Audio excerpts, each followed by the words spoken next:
My name is Clara. I'm 34 years old and currently a data analyst at a tech company in Portland. I don't like showing off. I hate waste, and I absolutely never live beyond my means. My coworkers like to joke that I'm the woman who lives inside a database, but I don't mind, because I know that every dollar I save today is the foundation of the freedom I'll have tomorrow. I'd sit there as a child, mesmerized, dreaming of crafting my own future through numbers, only to hear my mother snap, "Stop wasting time on those silly spreadsheets, Clara. You'll never make a life out of that." Those words stung, but they lit a fire in me to prove her wrong, even if it meant fighting alone in a family that never saw my work. I'm the youngest of two sisters. My older sister, Sophie, is 5 years older than me. If my childhood was like blank pages tucked away in a corner drawer, hers was a glossy comic book displayed right in the middle of the living room. Bright, celebrated, and constantly cherished, Sophie was always the center of attention. Golden hair, a dazzling smile, and a voice that could stop a room mid-conversation. My parents never admitted it, but the favoritism was always there, like a glossy coat over every decision made in our house. From the first scooter, the European trip to a high school graduation party that looked like a full-blown banquet, everything was for Sophie. Me? A quiet dinner with a, well, as long as you pass, kind of toast was considered enough. I still remember overhearing my father boast at a family party, "Sophie's going to make us proud. She's got star quality. Clara, she'll manage, she always does." His casual dismissal burned, but it fueled my resolve to carve my own path. Sophie got married early, just 2 years after graduating college. Her husband, Ethan, is an architect in urban planning. They have 2 kids, Lila, who's 10, and Caleb, who's 7. Their small family currently lives in a 1-bedroom condo downtown, where the sounds of traffic and complaints about rent rise like background noise every week. At family gatherings, Sophie often complains that she's exhausted from juggling everything, that the kids don't have enough space to grow, and that Portland is slowly swallowing their whole life. "It's suffocating," she'd sigh dramatically, glancing at me as if I held the key to her problems. I never compare, but sometimes the contrast is just too stark to ignore. While they struggle with rising expenses, I, even living modestly, maintain a stable and peaceful life. I rent a small apartment in the suburbs owned by the parents of Emma, my best friend from college. They rent it to me for 1/3 of the market rate because they trust me, and I've never let them down. I spend most of my time at home. Working remotely became a routine after the pandemic. I love the quiet feeling of sitting in front of my laptop with a bookshelf of tech manuals behind me, a warm cup of coffee to my right, and a window view of trees shifting with the seasons. I don't need much. I dream of a small house with a garden where I can grow vegetables, listen to birds in the morning, and maybe knit on weekends. I spent nearly 8 years saving for that dream. No eating out more than twice a month, no shopping unless it's on the need list, no credit card debt, no buying a new car if the old one still works. I turned down fancy vacations for hiking trips through the Columbia River Gorge. People call me an extreme minimalist, but I call it the freedom to choose. I've never blamed my parents for favoring Sophie. My father once sneered, "You're throwing away your life on those spreadsheets, Clara. Why can't you be ambitious like Sophie?" His words cut, but I kept saving, determined to prove him wrong. But I learned early on that if I didn't plan my life, no one else would. And that's exactly why when the dream of my own home started to feel within reach, I never expected the storm that followed, the one named my family. Last week, after reviewing the balances in my 3 savings accounts, housing, investment, and emergency, I knew I was ready. Not maybe another year would be better. Ready, but truly ready. Enough for a down payment, enough for the fees, and enough to cover the mortgage for years to come, without sacrificing my way of living. That evening, I went to my parents' house for dinner as usual, a Saturday gathering with barbecue, sourdough bread, and conversations that usually revolved around the kids' school, gas prices, or the latest issue Sophie had with her dishwasher. I wasn't planning to say anything. The plan was to stay quiet, finalize everything, and then share. But as I scrolled through property listings while waiting for dessert, an image popped up. a little stone cottage with a wide porch and a sun-drenched garden. And I couldn't help but smile. "What's making you smile like that?" Sophie asked, setting her sparkling water down. I looked up, hesitated, then decided to be honest. "I'm house hunting, planning to buy next month." Silence, as if I just admitted I had a secret life in Montana. My mom set her fork down with deliberate sound. "Buying a house by yourself? You've never even mentioned this before, Clara," she said, her tone accusing, as if I'd hidden a crime. "Yes, I've been planning this for a long time. I want somewhere peaceful, close to nature, not too far from the city, but away from all the honking and traffic." My dad raised an eyebrow. Sophie stared at me like I'd just announced I was buying a spaceship. "Clara," my mom said in that voice that sounded like concern but felt like a command, "you can't just think about yourself like this. Buying a house is a big deal. You should have at least talked to us first." I kept calm. "Mom, I've been saving for 8 years. It's my money. I didn't borrow from anyone. I'm not in debt." Sophie jumped in, her voice a bit louder than usual. "I'm not saying you can't buy a house, but you need to think ahead. A house should have space for others, not just for living alone forever." "And who exactly are the others here?" I asked, half joking. "You know what I mean," Sophie said, her eyes narrowing. "Family doesn't just plan for one person." No one answered, but the exchanged glances between my mom and Sophie made me uneasy. The next night, as I was preparing financial documents for the mortgage application, I got a text from my mom. "I just spoke with Mrs. Linda at church. There's a beautiful house in Willow Creek, 5 bedrooms, 4 baths, big backyard for the kids to run around. I'll send you the link."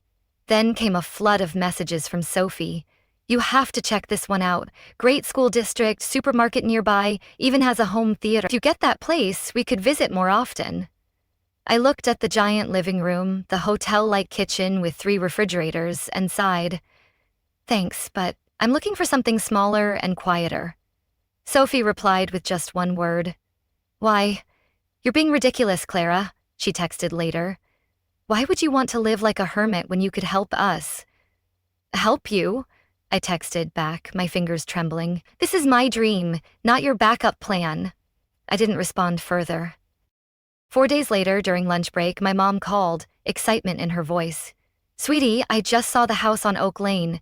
The owners are moving soon. They're slashing the price. The master has a jacuzzi and 3 small bedrooms, perfect for kids. You've got to see it."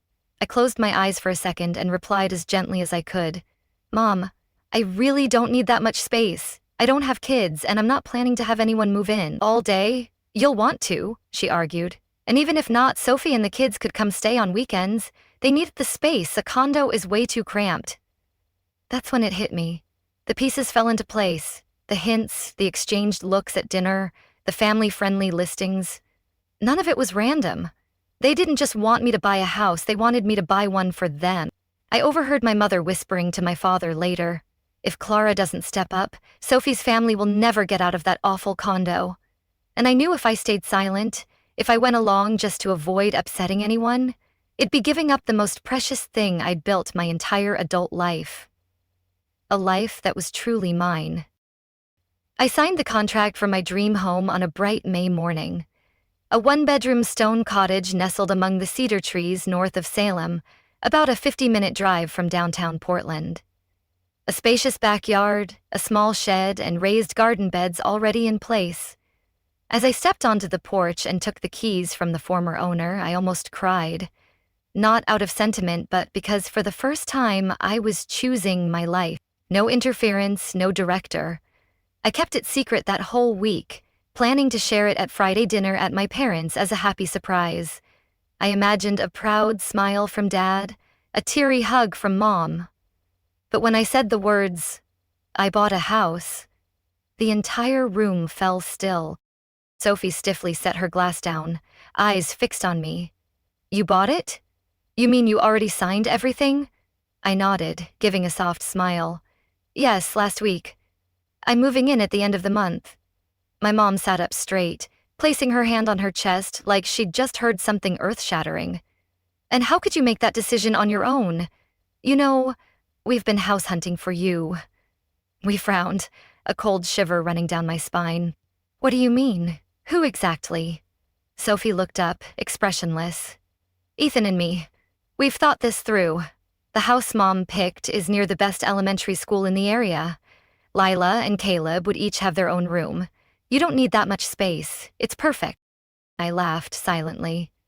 Wait, you're all talking about that house, as if I'd buy it so your entire family could move in. My dad calmly set down his fork, his voice low and firm.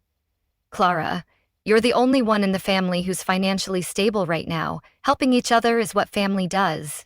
I turned to my mom. You feel the same? Her eyes didn't deny it. You live alone, work from home, have a steady income, struggling in that tiny condo. The kids don't have space. If you care about your sister, then I should give up my dream to support someone else's life. I cut in, my voice raspy. You're betraying us, Clara, my mom said, her voice sharp as a blade. We've been planning for weeks and you just ignored us. Ignored you? I said, my voice rising. You planned my life behind my back like I'm just a tool for Sophie's problem. No one answered. Ethan, who had been silent the entire dinner, sniffed slightly like he had been dragged into this unwillingly. I can fix up the place, Clara. If it's that 5-bedroom house, I could turn it into an ideal setup. No charge. I turned to Sophie. You know what? I actually thought you'd at least ask me, not assume, not make plans behind my back. I didn't think I needed to. Sophie shrugged. You're my sister. You're more than capable. I'm stuck. You have the kind of stability I've never had. I pushed my chair back and stood up. None of you ever asked what I wanted, and now that I finally have something I spent a decade building, you're staring me down like I'm selfish for not handing it over to the family. Clara, Mrs. Deanne on Oak Lane was willing to lower the price. Big house, safe neighborhood. Everyone's been planning for weeks, just waiting on your yes. I stood still for a long moment, looking around the table. Blame in one face, expectation in another, quiet disappointment in the rest. No one had asked. Clara, are you happy? What do you want? I didn't buy a house to make room for someone else, I said slowly. I bought it because I wanted a home for myself. A life I chose. And you were all wrong to think you could just claim that without even asking. I grabbed my purse and headed for the door. Behind me, Sophie blurted, You're tearing this family apart over a house. It's not about a house, I said, my voice trembling with years of pent-up frustration. It's about you thinking my life belongs to you. You've always been so ungrateful, my mother called after me, her words like a dagger. We gave you everything. I stopped, my hand on the doorknob, about finally being old enough to know who's living my life and who shouldn't be. I opened the door and stepped outside without looking back. The air was crisp, but I felt warmer than I had in years, because for the first time, I wasn't asking for permission to be myself. I got back to my old apartment feeling dazed, like I'd just walked out of a battle. The door shut behind me with a dry thud, sealing me off from the arguing, the accusatory stares, and the quiet disappointment clinging to every glance at that dinner table. I dropped my bag on the floor and didn't bother turning on the lights. In the blurry darkness, I stood motionless, my chest hollow, like everything had collapsed with no warning. My phone started vibrating less than 20 minutes later. First, it was my mom. 4 missed calls in a row, then a nearly full-page message. You need to come to your senses. Family is family. This isn't a game. Don't let your pride ruin everything. Then my dad. Call me now. I set the phone on the table without replying. The screen kept lighting up like a constant reminder that I had disrupted their version of normal. But really, what was normal? Me always being the backup plan for someone else's life? A new message from Sophie popped up. You're breaking Lila and Caleb's hearts, Clara. How could you do this to them? I turned on the light. The warm yellow glow filled the small, tidy apartment I'd lived in for over 7 years, the affordable place offered through the kindness of my best friend's parents. I used to see it as a refuge. Now it felt like a waiting room before the next chapter. The phone wouldn't stop. Now it was a text from Sophie. Are you really this heartless? My kids didn't do anything wrong. I thought you understood. Turns out you only live for yourself. You're nothing without us, Clara, she added in a follow-up message, her words dripping with venom. You'll regret this when you're alone. I leaned back in my chair, a quiet anger rising in me. They called me selfish. They said buying a small home with my own effort and discipline was a betrayal. But in all those years, had anyone ever asked what I wanted? Had anyone ever paused long enough to see how I'd lived or what I'd sacrificed? At 12, Sophie got sent to ballet classes. I got enrolled in evening coding tutoring because you're good at it, don't fall behind. At 18, Sophie got a brand new SUV for college. I got Dad's old sedan with a pat on the back and a, "It still runs, don't be picky." "You don't need fancy things, Clara," my mother once said. "Sophie's the one who shines." At 21, she studied out of state, fully funded by our parent. I worked 35 hours a week just to afford community college. And now when I've finally built something for myself, they see it as something they can just take to help the one they've always favored. The screen lit up again, this time from Aunt Margaret, my mom's sister. "Clara, I heard what happened. Your mom is heartbroken. Don't destroy your family over a moment of rebellion." Then from Aunt Laura. "You know, when you were little, your mom always said you were the most stubborn, but being too stubborn only makes you lonely." I started feeling suffocated. Loneliness wasn't half as terrifying as being surrounded by people who thought they had the right to dictate your life. I turned off my phone. For the first time in years, I knew I needed a night where no one could reach me. No familiar voices, no silent accusations, no guilt quietly planted in every word. The next morning, I got up early, brewed coffee, and watched the sunlight stream through the window. The decision was clear. I would move into my new home within 3 weeks. I wouldn't share the address with anyone except my lawyer, the moving company, and the 3 closest friends who had never judged, only listened and supported. I scheduled the internet transfer, paid the moving team's deposit, and I set daily reminders to pack one item, one book, one small dream I'd once tucked into a drawer at a time. That evening, I got an anonymous email titled, "Families Shouldn't Be Abandoned Over Money." I didn't need to read it to know who wrote it. I just opened my laptop and replied, "It's not about money. It's about not making space in my life for people who don't respect boundaries. You'll never understand what family means," my mother replied, her email laced with accusation. "You're choosing a house over us." "I'm choosing myself," I typed back, my heart pounding. "Something you never taught me to do." I hit send and closed my computer. That night, I slept better than I had in a year. Moved on a cool Tuesday morning. The moving truck arrived on time, as professional as the reviews had said. I'd picked a weekday on purpose. Everyone in the family would be busy with work or the kids' schedules. No one would have time to follow. Even though I had changed my phone number, deleted my social media, and redirected all mail to the new place, I still felt the need for absolute silence. I wasn't afraid they'd come looking. I just didn't want any of them in my space anymore. The small house on the tree-lined street in the town of Eugene, about an hour from Portland, was the first place I ever walked into and felt a deep sigh of relief. No one asking who I planned to move in, no one checking if the living room was big enough for family parties, just the sound of wind through the oak trees, sunlight falling across the hardwood floor, and the warm scent of cedar in every breath. I spent the first week unpacking, cleaning, and arranging things exactly how I wanted. No one stopped me from painting the office sage blue. No one told me not to waste money on a cucumber trellis in the backyard. And for the first time, I bought myself a patio bench just for morning coffee. No excuse of 4 guests. I joined a noble knitting club just days after moving in. The first meetup was at Mary's house, a kind woman in her 60s with a blooming rose garden and a gentle smile. No one asked where I came from. They only cared what I was knitting, whether I'd worked with wool before, and if I was interested in swapping patterns. I also met Noah, a man about my age who works as a freelance urban planner. He came to help me fix the sprinkler system and trim back the branches that were blocking sunlight from my vegetable trellis. We didn't talk much about family, and that strangely felt like a relief. Amid conversations about yarn, sunlight, and how to keep squirrels away, I found myself slowly opening up again, naturally, without pressure.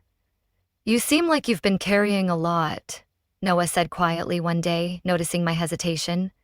"You don't have to share, but I'm here if you do." His kindness caught me off guard, but it felt like a small step toward healing. Work was going better than ever. Remote work, free from stressful messages or passive-aggressive remarks, allowed me to focus and be more creative. A project I pitched to a major client got approved in just 1 week, something that had never happened before. My direct manager, Susan, called to congratulate me and told me I'd be getting a raise along with a request to help train new hires. For the first time, I was being recognized not just for doing well, but for being me. Every Sunday, I rode my bike to the local co-op downtown, picked out fresh vegetables, and chatted with familiar vendors. One time, I helped a little girl pick the right kind of carrot her mom had written on a grocery list. Later, her mom invited me to join a local writing group at the library. I said, yes, why not? No one there knew I'd once been called a traitor for not letting my sister move into my home. They just knew me as Clara, the woman with thriving tomatoes and surprisingly refined taste in poetry. Sometimes I still glimpsed photos of Sophie or my mom through the social media of old friends, vague captions about selfish family members, or pictures of the kids squeezed into a tiny room with comments like, happy no matter what. One post from Sophie read, some people choose houses over family, we choose love. The jab was obvious, but it didn't hurt anymore. I'd learned to scroll past them without feeling anything more than a slight frown because I'd stopped needing their validation. I don't know what the future holds, but I know this. I'm no longer the girl who bends herself into silence, no longer playing the role my family scripted for me. I chose me, and that's what saved me. One late spring afternoon, while I was sitting by the window sorting seed packets for next summer, the doorbell rang. I thought it was Noah or Mary, but when I looked through the peephole, I froze. Sophie. Her hair was loosely tied, eyes sunken, and she carried an old tote bag. Behind her stood Lila and Caleb, thinner than the last time I saw them. All three stood silently, not saying a word. Opened the door without speaking. The cold air rushed in with Sophie's hesitant breath. I wasn't sure I was still allowed to knock, she said, voice low, without blame, only exhaustion. You're here uninvited, I said, my tone flat but not cruel. What do you want? I didn't come to fight, she said, her voice cracking slightly. I needed to see you. I didn't invite them in, but I didn't send them away either. We stood there in tense silence for a few seconds. Then Leela quietly said, Aunt, Mommy said if we were good, we could see your vegetable garden. I crouched down and gently touched her head. I just planted some zucchinis. Do you like those? She nodded, and just like that, they came in not as welcomed guests, but as people who had lost that privilege and somehow found one last chance. Sophie didn't apologize right away. We drank coffee in silence, watching the kids carefully explore the garden, as if afraid to disturb the fragile peace that wrapped around the house. Then she finally spoke, her voice barely above the wind. I thought you'd always be the one who takes it all, like before, like Mom taught us. I looked at her, not as the favored child anymore, but as a mother, slowly realizing her own limits. I'm not strong, I said. I'm just tired of being treated like an obligation. Sophie nodded, her eyes red. I was wrong to think blood gave me the right to walk into your life without knocking.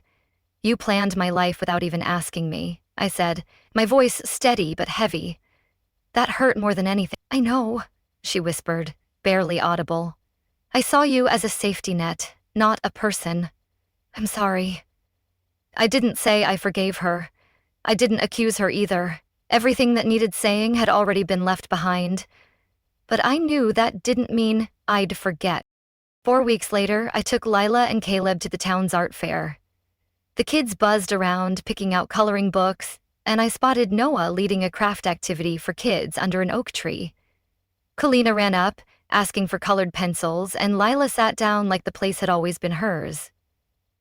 Noah looked at me and smiled, a warmth and understanding in his eyes. These two look like they're already at home here, huh? I nodded. Looks like they've found their quiet corner. He didn't ask much. No one here asked about my past anymore.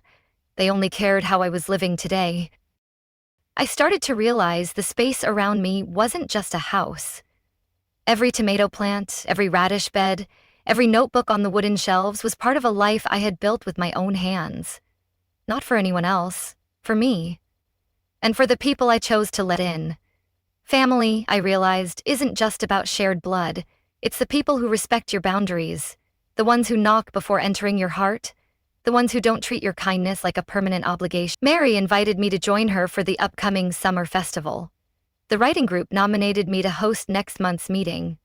And Noah, he didn't say much, but sometimes he left a basket of lemons at my door with a little note. Picked this morning, stay cool with fresh lemonade. I smiled every time I saw it, and inside, I felt full. Something so much for the reminder.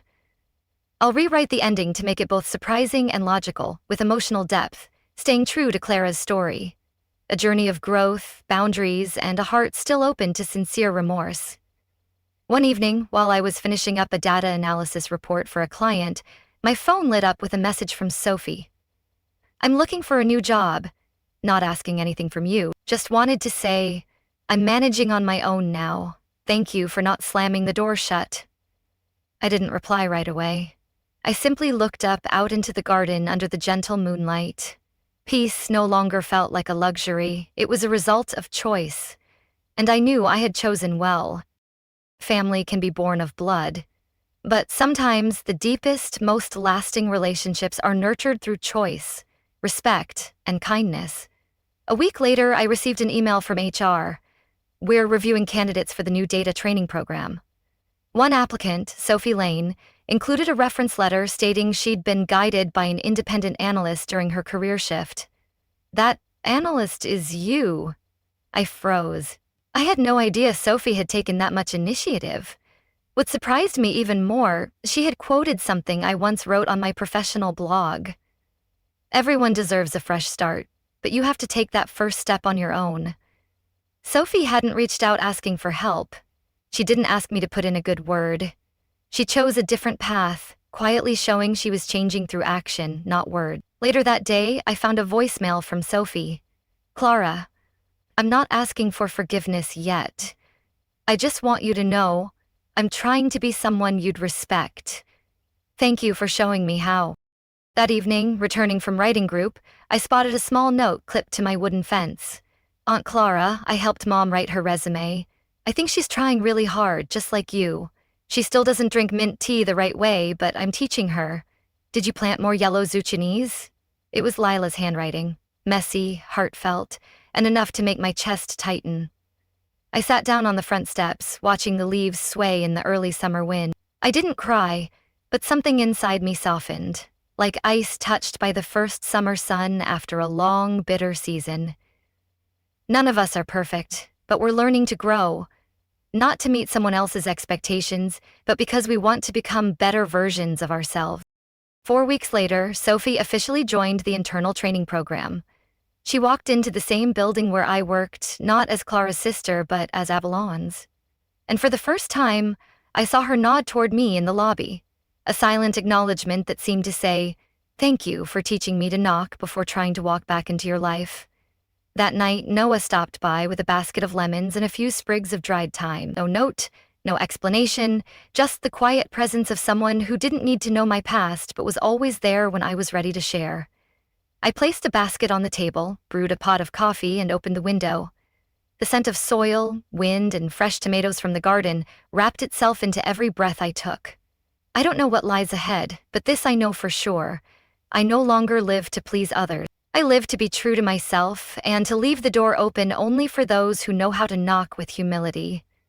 Because sometimes the most beautiful endings aren't reunions or farewells, but the quiet moment when you can finally look someone in the eye, even from a distance, and feel nothing but peace. Clara's story is a powerful reminder that being family doesn't always mean being a safe place. Sometimes the people we grow up with aren't the ones who grow with us. True peace comes from having the courage to draw boundaries, protect your space, and choose a life that honors who you really are. Her courage to stand up to betrayal and reclaim her life has inspired countless viewers who see her as a beacon of resilience. What's your take on Clara's decision? Was she protecting her peace or turning her back? Have you ever had to set boundaries to reclaim your own worth? Let us know in the comments.